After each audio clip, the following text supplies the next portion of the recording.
ओम शांति।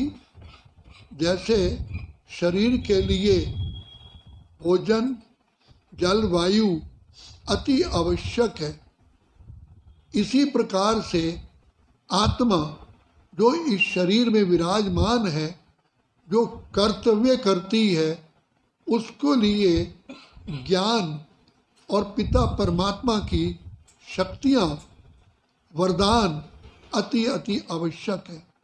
तो पिता परमात्मा ने जो ज्ञान के सागर, सुख के सागर, दया के सागर, कृपा निधान है, उन्होंने आत्मा को बलवान बनाने के लिए, आत्मा को की शक्तियों को सदा बढ़ाने के लिए हमें बताया है कि बच्चे मुझ पिता परमात्मा से अपना नाता जोड़ो।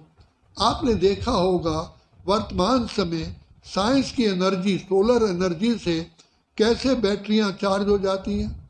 इसी प्रकार से परम पिता परमात्मा की लगन रूपी अगन से, याद से हम आत्माएं शक्तिशाली बन जाती हैं और पिता परमात्मा के याद का रंग संग हमें लग जाता है। तो कहा जाता है, लाली वेख मेरे लाल की, जित देखा तित लाल, लाली वेखण मैं गई तो मैं भी हो गई लाल। तो पिता परमात्मा हमें बार बार कहते हैं कि बच्चे, जैसे सोलर एनर्जी गेन करने के लिए जो हमारे ऑपरेटर्स हैं उस पर चादर डाल दी जाए तो क्या बैटरी चार्ज होगी? तो इसी प्रकार से बाप कहते हैं, बच्चे आत्मा के ऊपर देह अभिमान की चादर पड़ गई है। तो जैसे बिजली की तार के ऊपर रबड़ होता है, जब तक रबड़ को, इंसुलेशन को नहीं हटाया जाए तो तार में करंट कभी नहीं जा सकता। इसी प्रकार से पिता परमात्मा से करंट लेने के लिए, शक्तियाँ लेने के लिए इस देह अभिमान रूपी रबड़ को हटाना अति अति अति आवश्यक है। इसलिए बाबा बार बार हम बच्चों को कहते हैं, बच्चे देही अभिमानी बनो। तुम देह नहीं हो, तुम तो आत्मा हो और आत्मा ही पिता परमात्मा की संतान है। देह का पिता तो बच्चे तुम्हारा अलग है, लेकिन मैं तुम आत्माओं का पिता हूँ। तो आत्माओं का नाता पिता परमात्मा से जुटता ही तब है जब हम देही अभिमानी अर्थात अपने को आत्मिक स्थिति में टिकाते हैं। मैं कौन हूँ? मैं कौन हूँ? मैं शुद्ध आत्मा हूँ, मैं देह नहीं। देह तो मेरा वस्त्र है, ये मेरा रथ है, मैं रथी हूँ, ये गाड़ी है, मैं आत्मा ड्राइवर हूँ, ये शरीर तो नाशवान है, मैं आत्मा अजर अमर अविनाशी हूँ। ऐसे शरीर तो मैं कितने बार ग्रहण कर चुका हूँ और मैं आत्मा सदा ही उसी रूप में रहती हूँ। तो अपने को बार बार इसी स्मृति में लाना है कि मैं आत्मा हूँ, नैनों द्वारा देखने वाली, मुख द्वारा बोलने वाली, कानों द्वारा सुनने वाली, इन कर्म इंद्रियों द्वारा कर्म करने वाली मैं आत्मा हूँ, आत्मा हूँ। तो जब मैं आत्मा हूँ तो मेरा पिता कौन? मेरा पिता है परम आत्मा।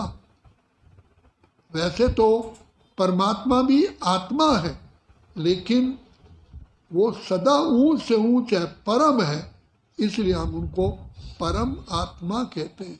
तो आत्मा का पिता परमात्मा है, मनुष्य का पिता मनुष्य है, शेर का बच्चा उसका पिता शेर है, हाथी के बच्चे है तो उसका पिता हाथी है।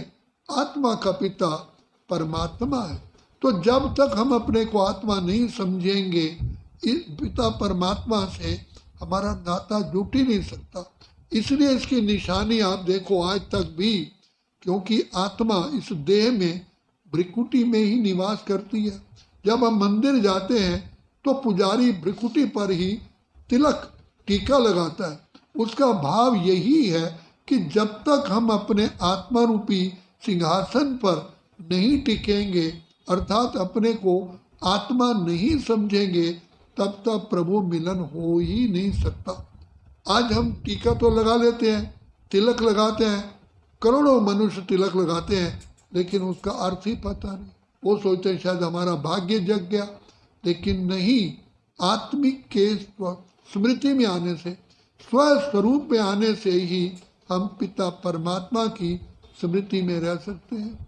आत्मिक स्मृति में आने से ही हमारी बुद्धि, दृष्टि, वृत्ति, स्मृति, कृति, आचार, विचार, व्यवहार शुद्ध हो जाता है और हम महान सिंहासन पर बैठ जाते हैं। जैसे पिता परमात्मा महान है, तो आत्मिक स्थिति में आने से आत्मा के जो निज गुण हैं, ओरिजिनल गुण, वो प्रत्यक्ष हो जाते हैं। तो इसीलिए बाप कहते हैं, बच्चे अपने को आत्मा समझ करके मुझ बाप को याद करो और जन्म जन्म के मेरे से वरदानों से अपनी झोली भरो।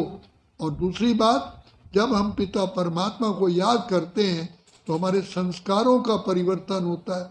भगवान पिता परमात्मा के दैवी संस्कार हमारे अंदर अमर्ज होते हैं। हमें बार बार नशा चढ़ता है कि मैं किसकी संतान हूँ।